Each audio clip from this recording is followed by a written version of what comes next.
Hi, Urs.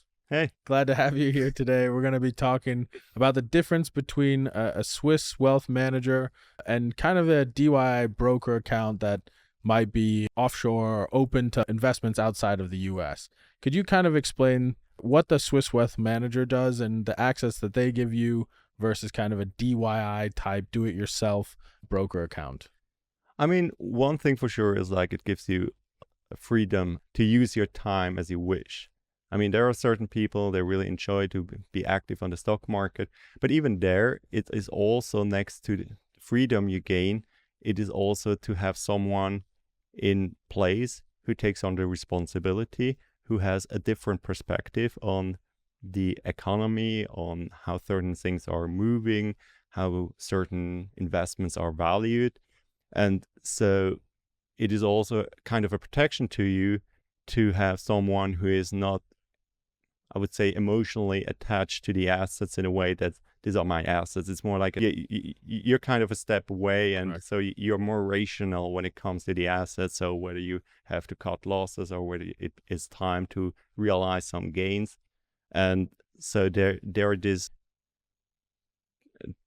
different points which you have to take into consideration when you work with someone externally, which is oftentimes more costly because you pay someone a salary to do it for you, Right. but you also have this expertise, this pragmatism involved in managing your assets. Yeah, I think that's a really good point when you talk about the expertise that it adds, and it kind of gives you someone to teach you, right? So if I'm an American sitting in the US and I understand the US market, I understand the laws that govern it, I understand the companies, how they function, how it works in the US.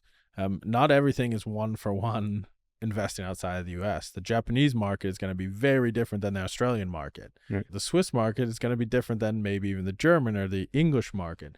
So having someone who has a good, deep understanding of the customs, cultures of businesses, the how they're what their accounting principles are, I think is another aspect that kind of plays into it, as well as the political environments of what's shaping, what are the governments doing around these sectors. That obviously this is all educational, and that was the perspective you're talking about of that Swiss wealth manager who's there in it and is specialized in it.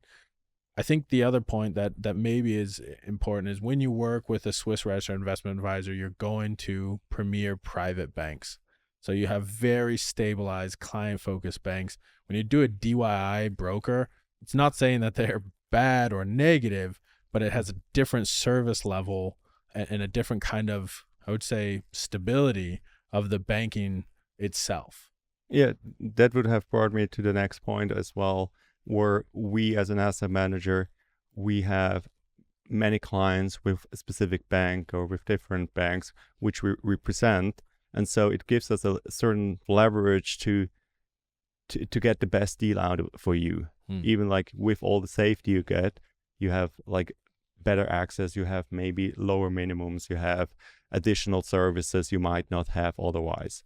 And it also gives you access to a network of professionals that can help you in other belongings, like in when it comes to your taxes, if you need a CPA who has a certain understanding, if you need or want to buy a house at the French Riviera or doing something which is close to the asset management, but is not directly a part of it, but we have the network. Yeah, absolutely. I think that kind of covers it in a summary of knowing the difference between what a Swiss wealth manager offers versus a DIY broker. Thanks so much, Urs.